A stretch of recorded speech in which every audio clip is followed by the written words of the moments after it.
Welcome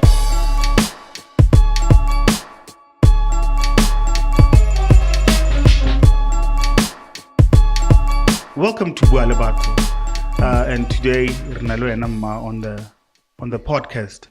I think first of all, can you just kindly tell us what you studied at university? At university, I studied a BSc in property studies at the University of Cape Town. It's an engineering or science degree. It is in the faculty of construction engineering and it was called CET. Yeah. So that's what I studied. So what does it cover? So property studies is a combination of science and business. Mm-hmm. So we did some mathematics, business mathematics, real estate investments. And then we also did a lot of business courses, business law, economics, definitely, statistics. Hey, it's such a long time ago. I'm just trying to remember all the different ones. And then from a real estate perspective, we did things like project management. We did procurement. We did measurement. What is called measurement is you need to know how to measure a building. And that makes sense to us, to architects, to quantity surveyors and the like. So those are things that we sort of learn with them. I learned Latin and Greek, which was a nice diversification, but also quite necessary for the law aspects of my degree. I think a few other law degrees that we did. We did property law also, had the law courses. We did property law also. Contract? Maybe we also did contract law. We did quite a few law courses.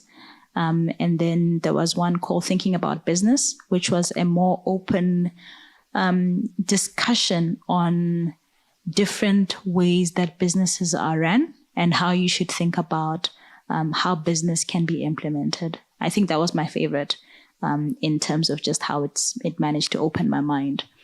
And then we did valuations. This is both practical and very much calculative or mathematics in that regard. And then definitely bo accounts. I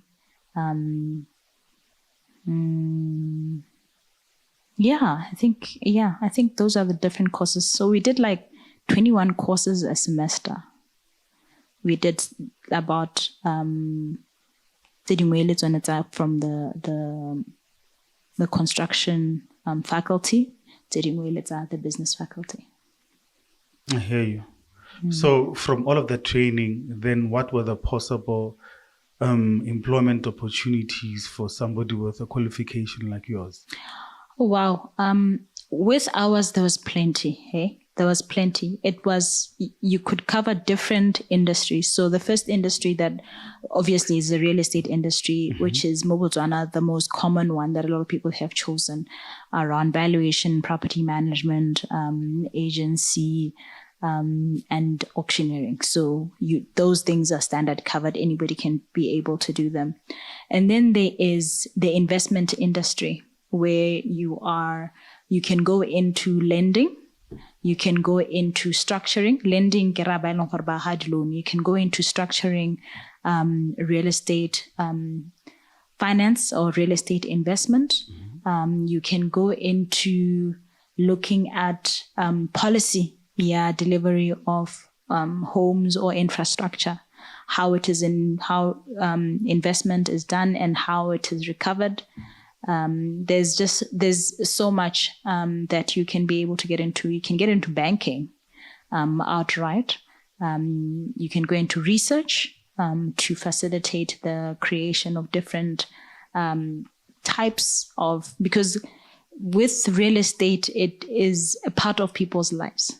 So you can literally focus on real estate economics, how they work, and then be able to provide commentary on that. That's a totally different career, Leon. So there are very many ways in which you can look at real estate and focus on a specific area. I, for one, focused on real estate investment and finance. That's what I enjoy.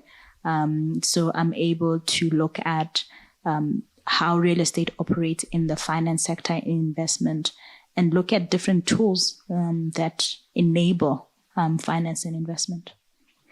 I hear you. I want us to circle back to the first four.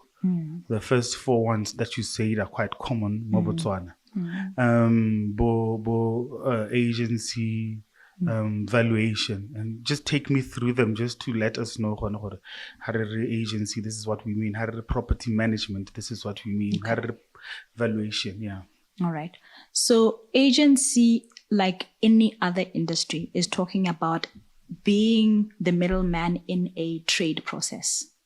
There's a seller, there's a buyer, you're the one who's putting them together for a transaction to happen. That's the simplest description in your agency. It means you are the one who is facilitating that particular transaction. At that point, you either represent the buyer or you represent the seller in this transaction. I want to buy a house. So as an agent, you represent one of them in facilitating that transaction. And then there is valuation. Valuations are they are more on the very technical side in terms of determining. It's like they calculate a figure or an estimate. If you were to sell your property right now, how much would it sell for? And the determining factors of that would be obviously where the economy is. It would be how much trade has been happening in that particular location where the property is. It would be about also behavioral aspects. How many people are actually attracted to this kind of property, looking at its features. So it's looking at all of those different components and actually trying to make an estimate of this is how much this property would actually go for if it was put in the market today. Under pressure. Ga ke utlwe bua ka bo setena ga ke utlwe bua ka boalamo ona ka Setswana re dumela gore no ke dirisa setena se so this house e pentilwe jana. I hear people actually confused over that. Can you just kindly take us through?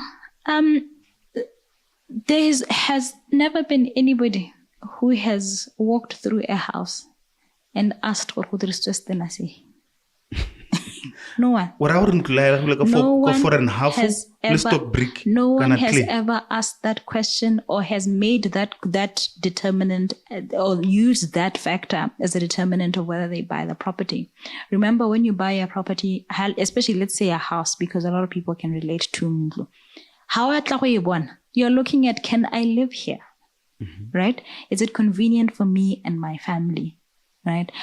Can the things that I do in my life be accommodated here?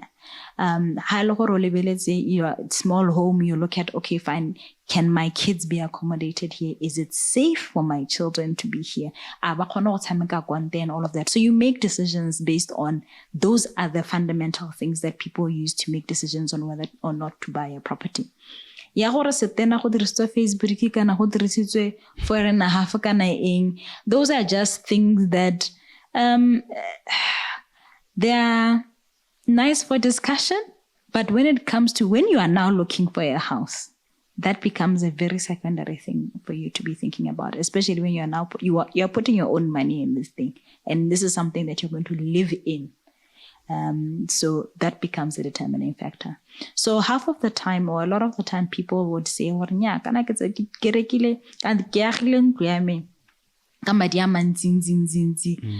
and it doesn't matter how much you have spent as the owner in building that house. What matters is the person who wants to buy it.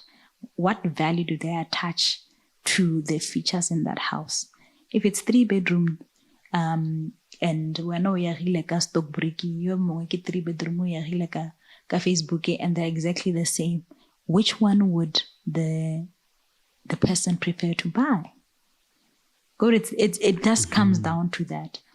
And when it comes to bricks, honestly, it's hardly ever the thing that people look at. It's more like, okay, fine. Hello, if I be closer to the road, I don't think that's safe for my children.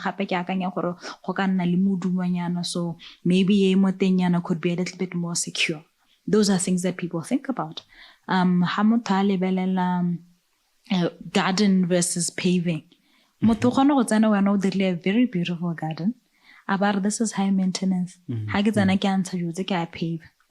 So you can't say just because you have spent money and energy in doing something, it means the person who comes in values that. What about location? Location matters in as far as what matters to the individual. Like for instance, right? You can almost take 15 to 20 minutes to get anywhere in Gaborone. This is not during traffic? No, obviously not during traffic. During traffic, you're talking about 30 minutes, an hour, depending on what kind of traffic and which part you come from.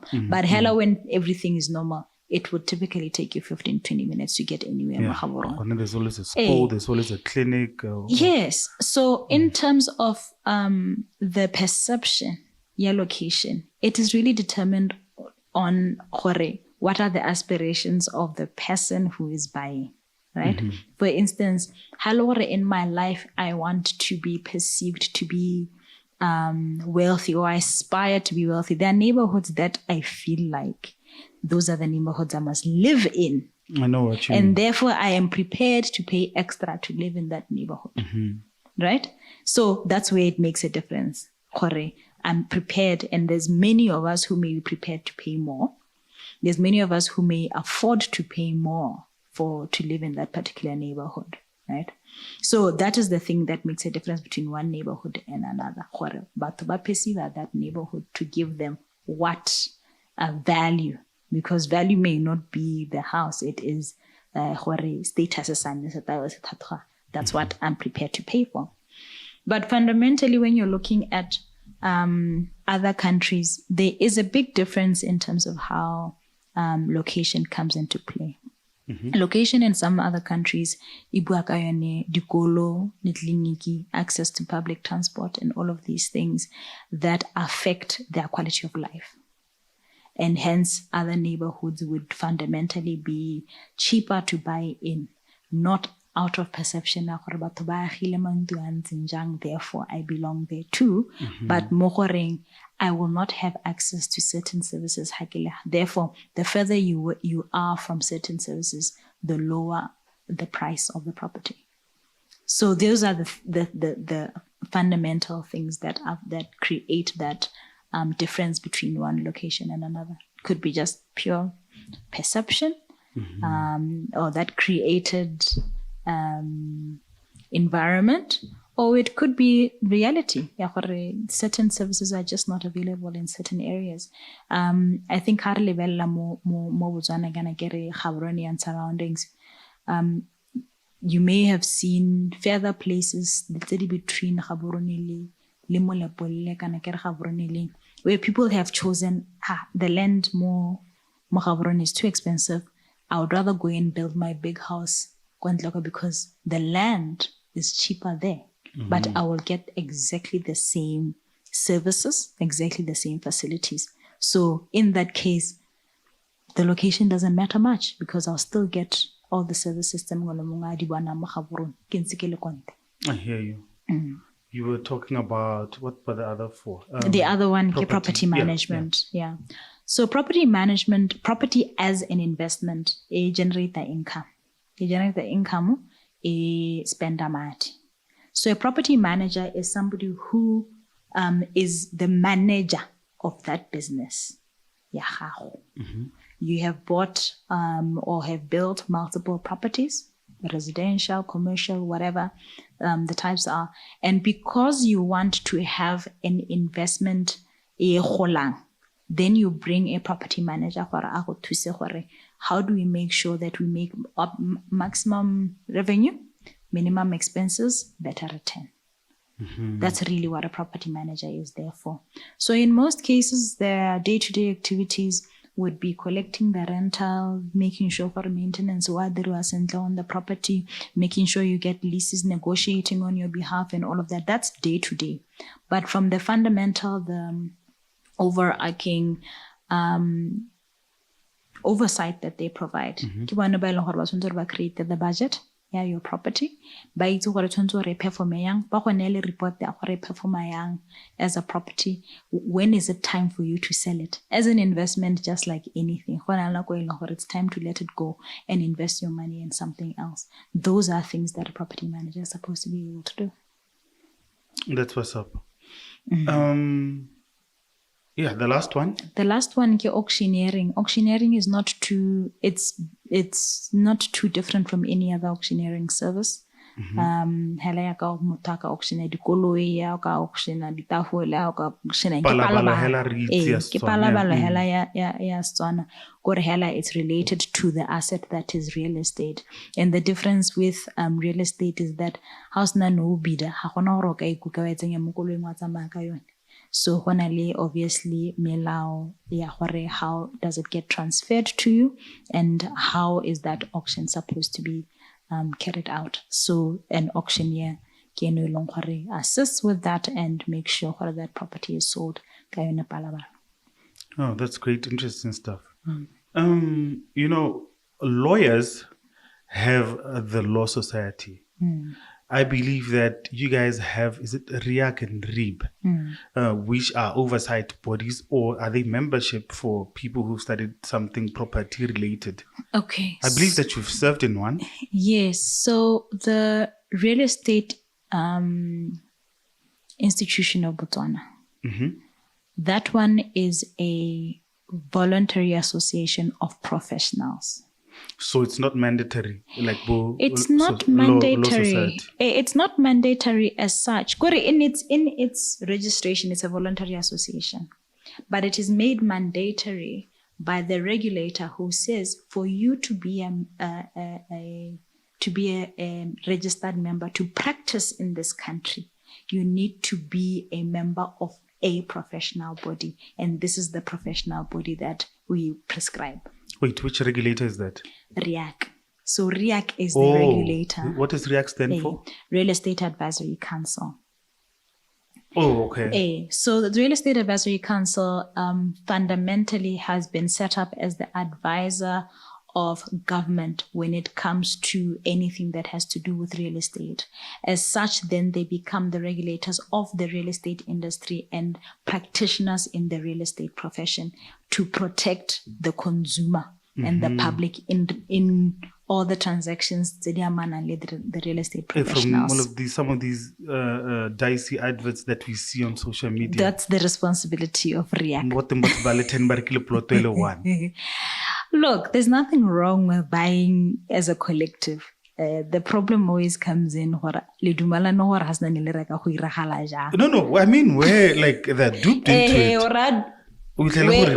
Where they don't know her button. Yes, but what's his button? Somebody who spin up plotwell 1 out of 10. Yes. So it's things like that go under the ambit, the Real Estate Advisory Council to make sure Botswana are not taken advantage of within the real estate industry. Yes, you're telling us about RIB as well. How does RIB then?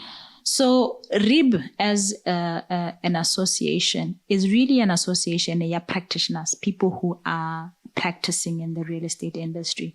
In terms of the code of conduct, how provider this service, this is what your customer should expect from you.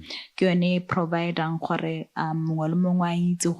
when you go to a professional who is registered under this association, this is what I should expect in terms of services, in terms of pricing, in terms of conduct or anything in terms of your engagement with that professional. What should you expect? It's also where you start your complaints if you are dealing with a professional. If a professional your starting point is with the Real Estate Institute of Botswana. But in a way you find that you have dealt with a non-professional, we are straight to Korea and that is just it's a criminal offense that they have practiced without the appropriate licensing or without the appropriate certification, if one would call it that. So that's really where it is.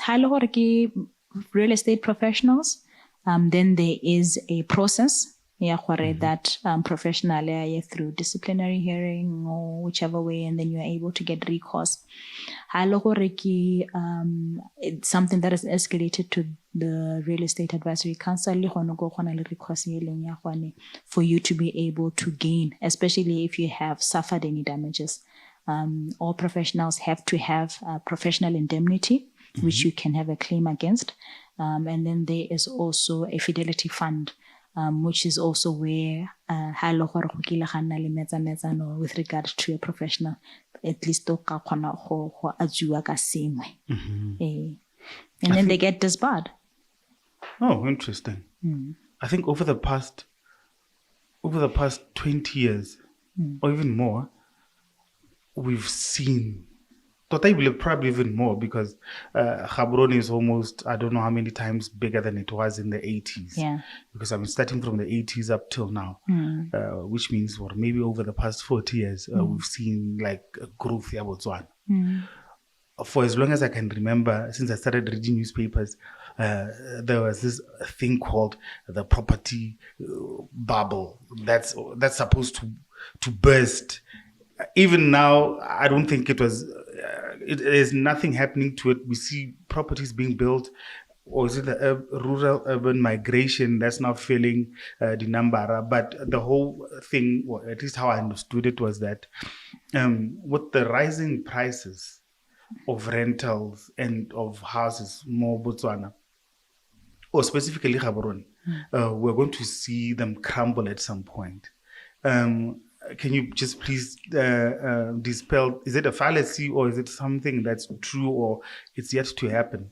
I always laugh at this insinuation because I can't imagine what a bursted market would look like. People live in houses. It doesn't matter what the price is or whatever. People always need a place to stay and they will pay to have a place to stay. So when you say a market has crashed, unlike stocks, when a stock crashes, it goes to zero. Yes. There's no trade. But how do you say the real estate market crashes? Some of these things, we borrow the names from markets that are financed or that have got other operating factors. For instance, this thing, your market bubble was coming from, I think it started about 2008 when the US had a market bubble. Now, the economic crisis. Yes. Now, what we don't understand is, for the US, this is what was happening. There's a property that is financed by X Bank, right? So X Bank has this property as security. X Bank goes and sells their security on this property to X Bank or to multiple others. Y Bank. Eric says Y Bank, that thing. So the way that this continued to happen and grow exponentially, it then happened where at some point, everybody has got this one security, which is far less in value than how much money has been lended against this one security. Oh, I get you. Yeah. We can never get to that point because I don't to finance anything. Oh, so that's how it burst. Yes. It had nothing to do with anything. No. Oh, okay. It was really a crush of financial services. Not the because property. Their backing was property. I get you.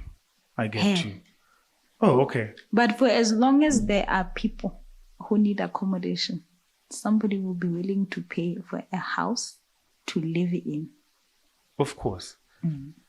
I mean, even during the COVID crisis, nothing changed. Yeah.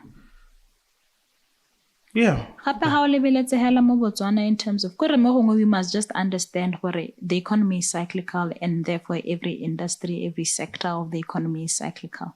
There's times when prices will go up, there's times when prices will go down. But in them coming down, it's because of simple things like affordability. Only a maximum point that you can get to in terms of rental a 2-bed. Right? O ka nna wa escalate, but house it's 4.8, you are now at the top end of it. House more or 5.3. But right? And then you have to consider bringing it down. And that's really how the real estate market is supposed to operate. For people, things will continue to go up. How want to let that expansion in the market? How expansion in the economy, sumala ho contractor. Those things, basic demand and supply principles. Yes.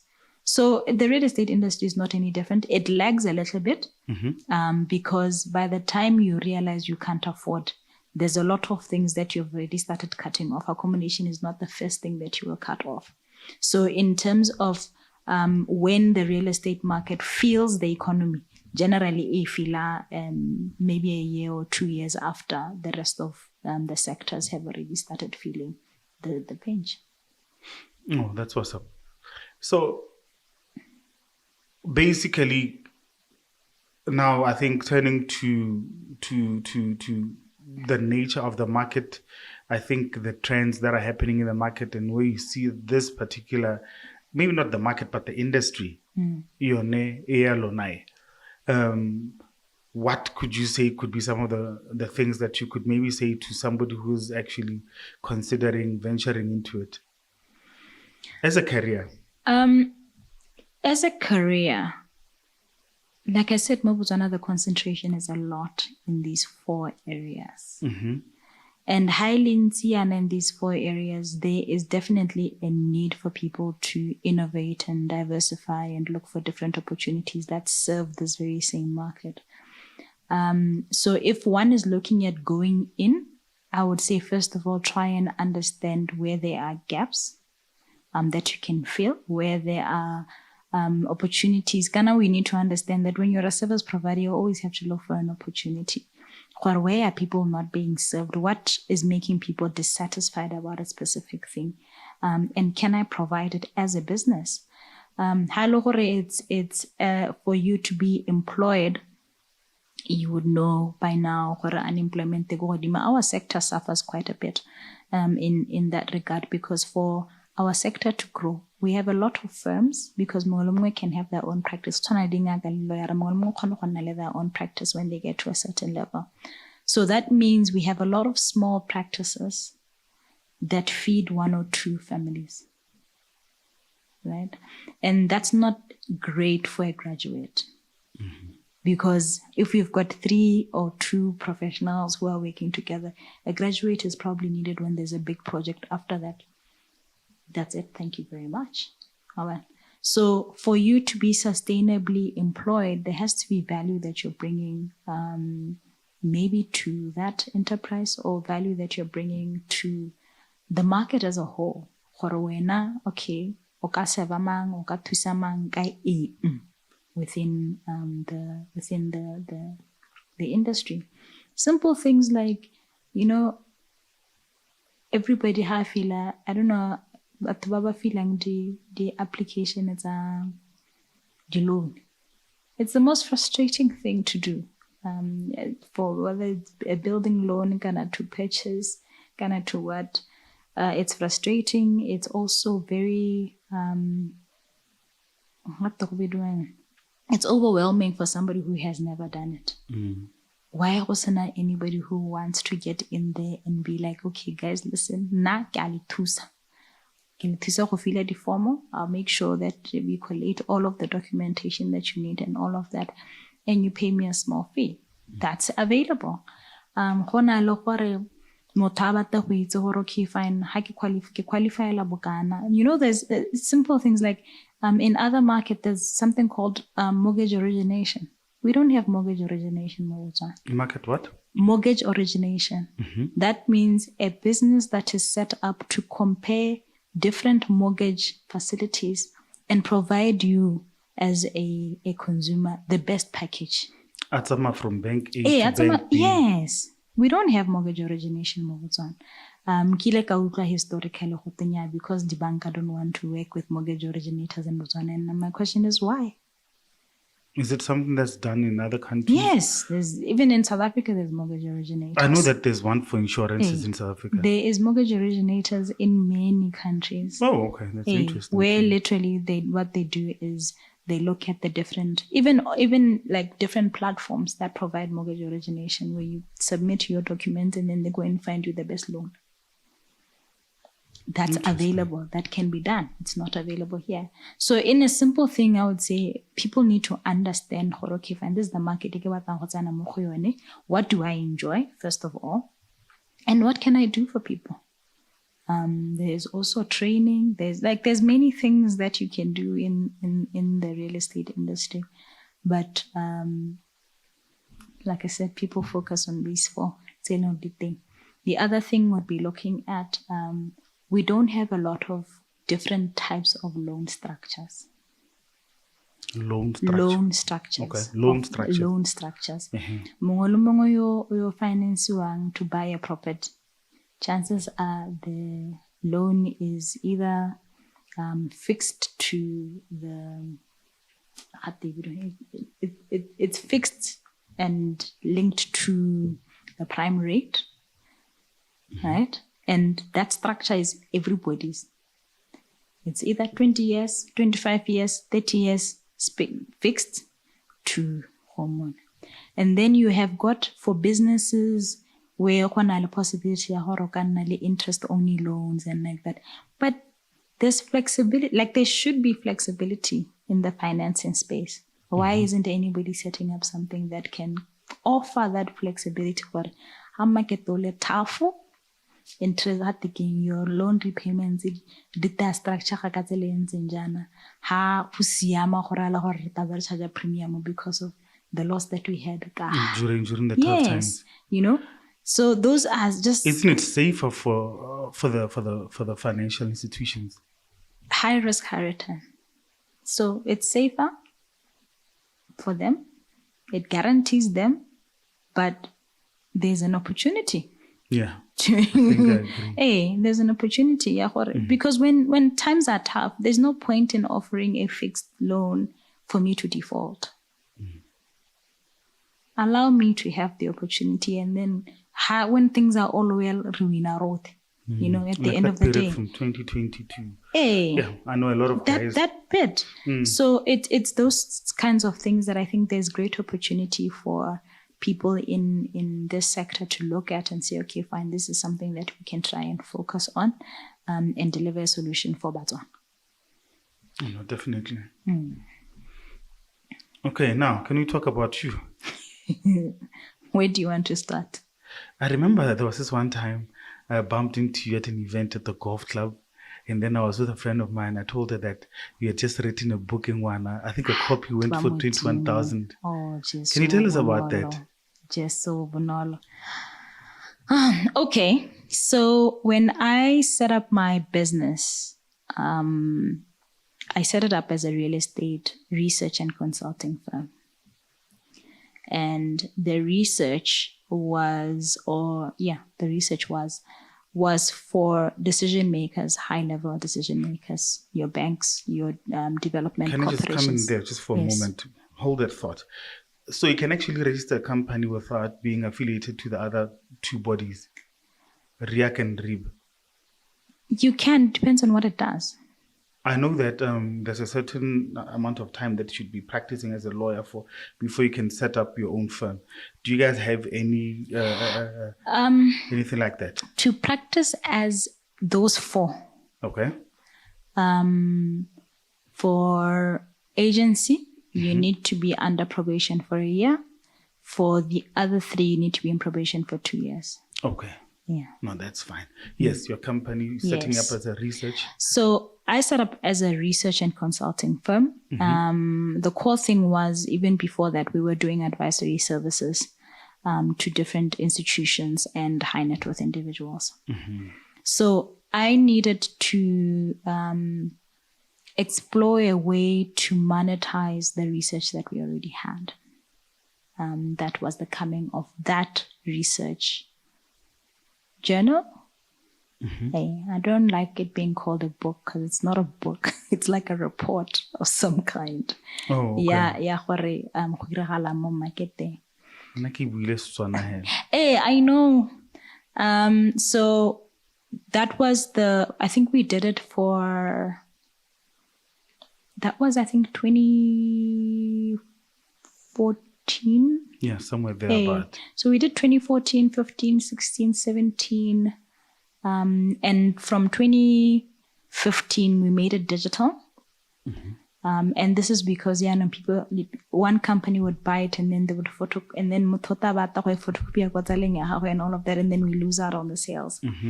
So we made it digital, more encrypted CD. At the time, how it's then you need to have the password. And that also made sure multiple home because password. Yeah.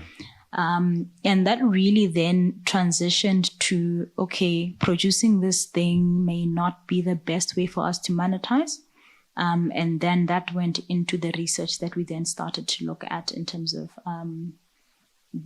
what then birthed Go Smart Value. How do we use all the information, all the data that we have to access a larger market and to provide better services for the public or for specific clients or for the target market. So with that, we then had to go back to the drawing board and say, okay, fine, what is the one thing that sort of everybody wants in terms of when they're playing in the market? Everybody wants a valuation. Everyone, whether it's government or an individual or a bank, all of that. So we started with that by automating that process. And then as we went along, I read a book about the machines, platforms, and networks. I think that's what it's called. That then gave me a better view, for a digital company to be successful, it needs to meet more than one client's needs. Yes, continue. Oh, good for time. Okay, this is me just panicking for no reason. Okay, continue. So, I don't believe it. For a digital company to have an impact and to scale, it can't be serving one type of client, right? So then it was, you need to build an ecosystem around it. It has to be a platform. That's really what came to me in terms of the book. Needs to have a platform. It depends on how you're servicing. And then we built Go Smart Value as a 3-way platform for different players to interact through the platform. And then over time, obviously, we then realized our core market,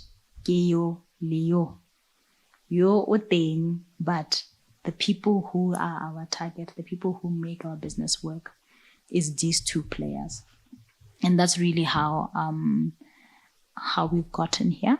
And it's really about transitioning from the advisory services to the book to a digital CD, to digitizing our technology, to creating this platform. And now we are able to provide data analytics for decision making in real estate. That's the evolution of what I do now.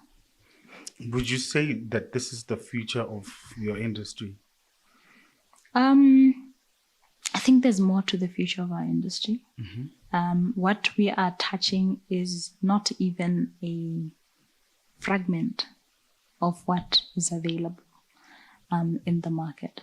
So Mohorona, our focus has transitioned more into servicing players. So it's now B2E. B2E means business to enterprise, where we're looking at efficiency in terms of the workflow. Yeah, these two players. We're looking at also providing analytics they need in that decision-making process. Not so much anymore as market players anymore, but more on the interaction between the two of them. So how levelets our entire journey? You see a lot of matlasedi where other people can take on that and move and grow in that particular aspect. There is, with the advent of technology now, we see that there is opportunities. When you buy a house, as much as Facebook is able to tell, you had this conversation, you're interested in this lens. Mm-hmm. Why can't the same technology be used to identify what kind of house you should buy? You see, it's there. The technology is there. Your affordability is there. It's standard. What you like, what you don't like, what your lifestyle is like is all there, available on the internet. Your behavior. So why can't we determine what kind of house you should buy? So those are places that people can go into. For us, we are where we are. Don't know where we are going to grow into, but I think there's a lot more that the tech industry offers to the industry. Real estate. There's a lot. I was laughing at there's a new AI by OpenAI. Okay. Oh yeah, Sora, the one that creates videos. Yes, the one that creates videos.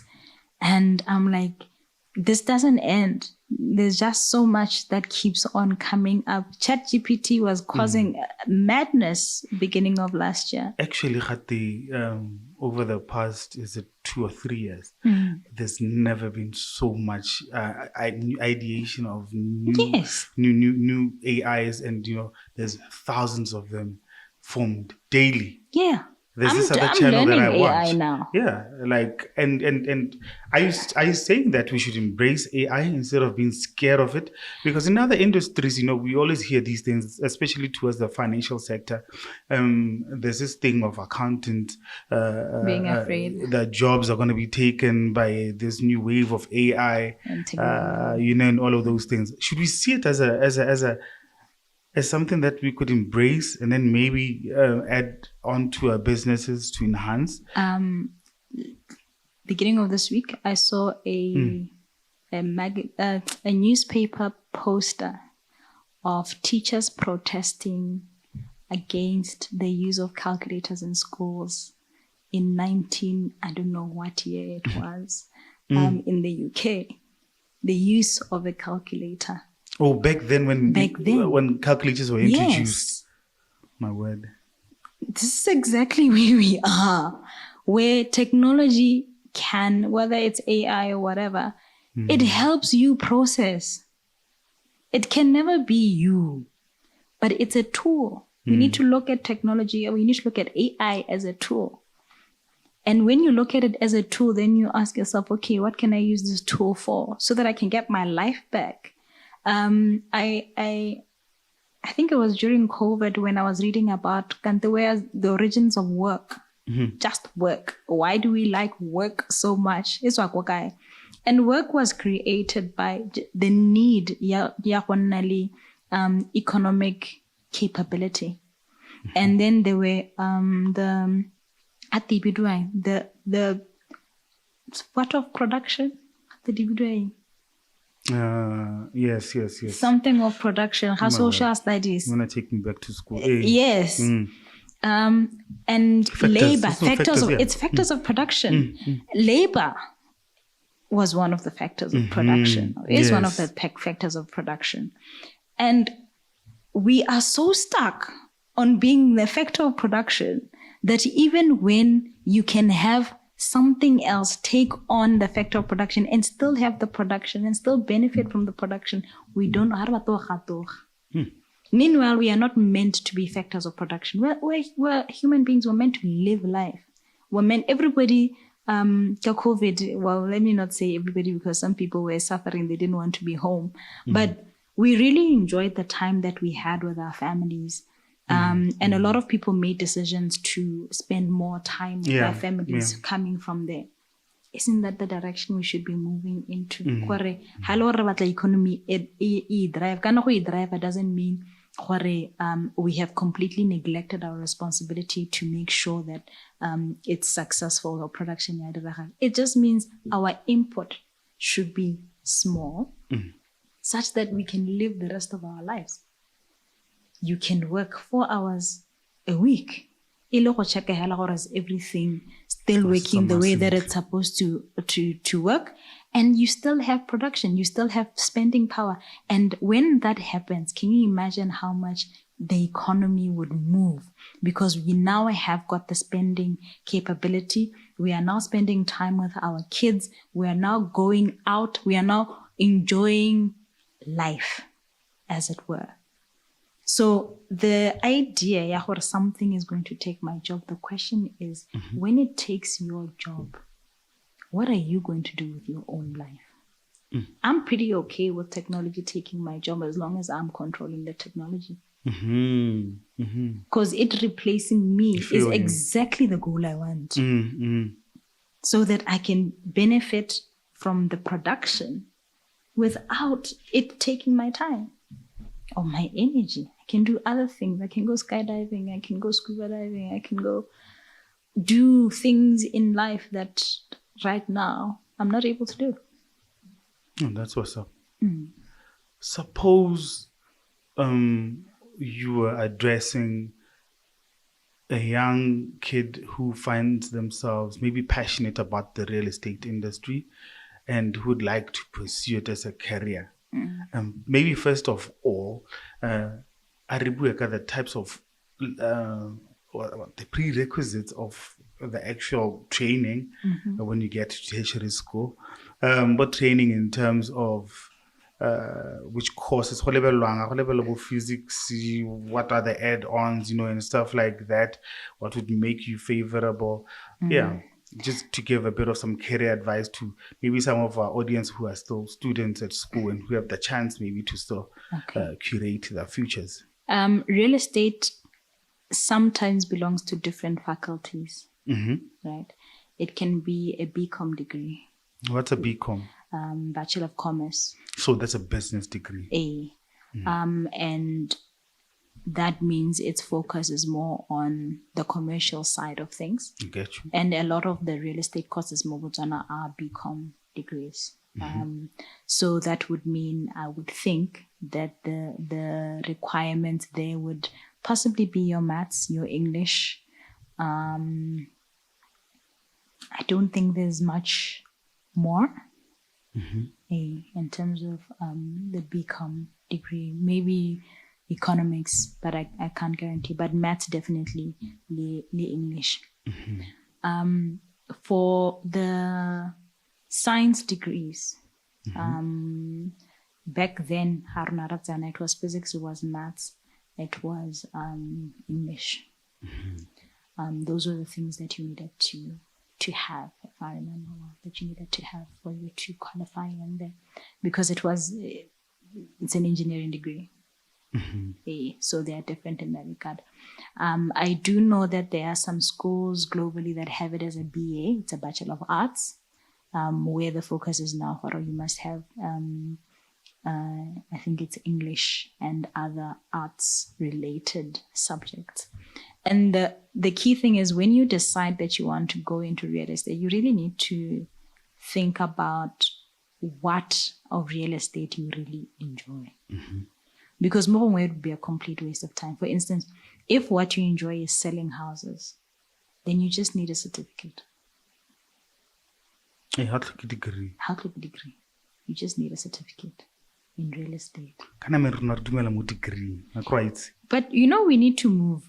We need to move, like our mindset needs to change. But then people are even saying that, no, relatively degrees, nothing. You're still playing games. You need the masters. What do you want to achieve? It depends on your goals, right? What do you want to achieve? Hey, hello, or you want to achieve something that requires a master's, go for it. Hello, or a degree, go for it. All of these things, you're wasting your time. Because you're going to come back to here. Now overqualified. Because you've done all of these magnificent things. And then you are underemployed. Because you've got all of these qualifications. You've always known where you want to be here. I think it's also when we talk about dealing with unemployment in our country. When do we start seeing the gig economy coming into play? There's many things. I mean, during COVID, there's no time that I enjoyed the most having somebody else do my grocery shopping for me. But in COVID, no, Kishapo, driver, he was a medical supplies deliverer. So every month I'd send him my list and he would go and do the shopping and bring it home. Why isn't anybody doing that? There are many people, I think, I know in other who are countries like that's quite me. big. Yeah.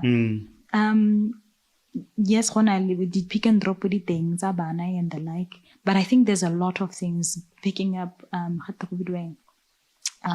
dry cleans. And we are forcing our kids or our siblings, because our kids are still young. We're forcing our siblings to go and learn degrees that they have got no interest in. Instead of saying to them, no, find a thing that you can do that makes you money. If somebody is willing to pay you to do something for them, do it. If you can find multiple of them, do it. And that's where we can start having this whole thing, labor. It will start disintegrating slowly, because the challenge that we have is that there's a lot of activities that need to be done, but we have limited them to only be possible within a structure, employment. As opposed to allowing mama and then move on. So those are things that I think if we really want to tackle unemployment, and the reality is those kids don't want to be in a structured employment. They want to wake up when they want to wake up. They want that freedom. They want to do what they enjoy. They want to choose Thursday, Friday. They want the flexibility that is offered by the gig economy, but we are stuck. We want them to go and work in big organizations where they get frustrated because they don't understand why they need to wake up so early in the morning. They don't understand why they need to have lunch. We physically see them. Yes. They don't understand why they need to do all of that. And then we say, they are not committed, they are not determined, they're not what. Why do they need to do all those things? So we really need to adjust our minds to realize where we are in. Isn't that maybe different time. A factor of the HR just adjusting the policy? Maybe a bit more results oriented than maybe saying, no, 7:30 or 8:00 you should be reporting here. It's not just HR. It's also you as the parent. I've got a remote job. According to you. You want your kids to wake up in the morning and happy at a mayitro. Yes. I know exactly what you're talking about. Hey, that's what we want. Yeah. I mean, let's talk about when you started your photography. Yeah. How was that? No, it was quite interesting. Hey. It was quite interesting. I remember one of my aunts came to me about Wanaka. But it's office. And then I was like, no, but I can edit from my house. Exactly. So I think around the COVID era, that's when now most people actually now started becoming accustomed to the whole thought. And then, but to some of us, we had already been doing it for a long time. And then necessary recovery, we know how to deal with, kids running around. We know how to deal with a fridge being 5 meters from you the whole day. Yes. Yeah, and the snacking and everything. Yeah. So we were used to it. Yeah, actually, there was a point where there wasn't proper legislation, or should I say whatever, from the council is yeah, but now I think it's actually something that was proven the COVID era, and we shouldn't really be going back to that kind of thinking. And we also need to not make the kid who chooses that I don't want to work in an office that they're perfectly fine. They just need to find what are they going to do. There's all sorts of international remote jobs that you never need to go anywhere. How on a laptop or Wi-Fi, and you earn in US dollars. Why aren't we letting our kids do that? I think the problem is that there's so much happening, so many new things that are coming in over such a short time. You can't control movement of life. That's the first thing. Secondly, if you are sitting, do you think they're going to reduce? They're not. No, never. So we need to participate in the global economy. We said we want to be part of a global village. We are in the global village. We need to participate in the global village. And we can't then stick our no, that's not how economy operates. We will be left behind. Yeah, man. I think we've had an interesting conversation. I don't know if there's anything that you'd like to say that we might have left out. There's nothing in particular, but in terms of when you're talking about somebody who's starting their career and thinking, we need to understand what I would encourage them is explore as much as possible, research as much as possible, and don't think that the first decision that you have made is the nail in the coffin. You will be doing that for the rest of your life. Life has got flexibility. You can always change and do something else over time. But at least then you have learned something. You have experienced life in a particular way. You can always experience life in a different way. So don't get overwhelmed by the choice. Just choose and move. And then keep making other choices that will mold your life. Yeah. Sethebe, I think we're going to have to call you back again, about entrepreneurship. Yeah, I think maybe we're going to have to entrepreneurship in the real estate space, because I think you touched quite a bit on it today, but maybe and let's just maybe direct it towards that. But thank you very much for coming over, and I hope to see you again. It's my pleasure. All the best with working from home and teaching young kids how to work from home. And scuba diving. Of course. Yeah. All right. Thank you. Bye.